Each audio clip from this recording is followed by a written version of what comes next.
Out here on the 14th fairway. It's July 15th. We've taken a lot of rain in the last, well, really the last 2 weeks or so. So we wanted to just highlight what that water, all that moisture does to the golf course, why you may see so much extra rope in some places that we haven't seen this year. So Dave, first and foremost, where are we for halfway through the month of July in terms of our water levels, our rain for the month? We're already over 5 inches of rain for July. That's going to push us probably to the second wettest July ever on record. And we're only halfway through the month with another week and a half of forecasted rain. So we've seen it. It seems like 4 o'clock most days. We're getting some kind of storm is on the peripheral. Last night was a great example. Everybody was getting pounded with rain all around us, upwards of 4 inches in some places. We were fortunate for a while. We didn't get any rain. Then about 5:30 last night, we got 4/10 of an inch, was it? 4/10. So 4/10 of an inch over the course of a week. Is that a good thing, bad thing? How much water would you like to see if you could do it perfect? Over the course of a week, a half inch would be pretty good for us. But in the course of 40 minutes? Not so good.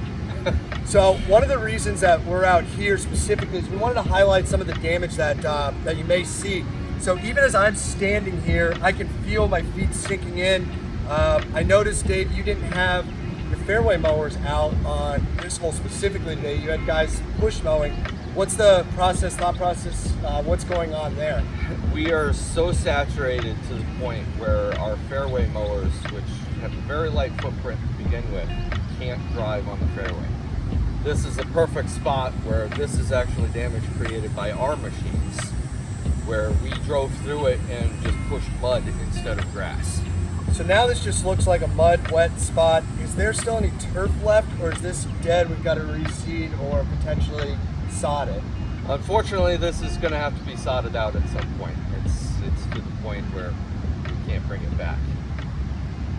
We're getting quite a few of those spots around the course. If you see standing water, please drive around it. Standing water, also taller grass areas where you may not have been able to mow. Exactly. If it's so tall that we can't mow it, it means it's too wet to try to drive through it. So the only exception to that is if we have rope up, please follow the rope, even if it's through a muddy patch, even if it's through a puddle. Please keep the traffic concentrated on that spot so we only have one spot to fix instead of everywhere.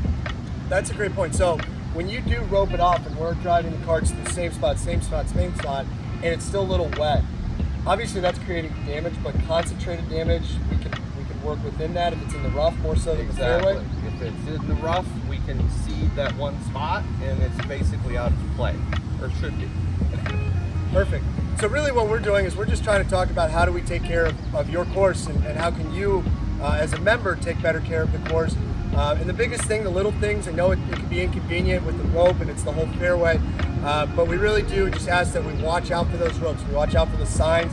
The areas that you know historically are wet, right now, they're certainly wet. 14, 11, 16, 9, 7. So obviously the spots that are low spots where we do get a lot of the runoff, where the water's just coming down, whether it's naturally or they're just a holding area, we just ask everybody to pay a little bit of attention to that. All this is doing is protecting the course so that we have a better season experience. So one of the other things, Dave, you were talking to me about was what you wanted to do on the greens if we're going to keep getting this kind of rain at these levels too. So can you talk a little bit about that? If we continue to be in this wet cycle, I want to do a D-tine on the greens. That puts about a half-inch hole, about 12 inches into the ground. That's just going to allow us some place for water to go. Now, it should be healed in about a week. Okay. And back to normal. But you will see some bigger holes on the greens during that time. So this is not necessarily an aeration. This is just trying to give water a place to go so it's not sitting on the surface, creating soggy conditions. Exactly. Perfect. So if you do see that in the next week or so, that's just a sign that we're still expecting some more rain. We're just trying to make sure that the course, like we said, is playable, longer, better conditions. So if you have any questions, don't hesitate to flag Dave down, stop by the pro shop. But more information is good information, so you understand what's happening to take care of the course. We'll be with you soon. Thank you.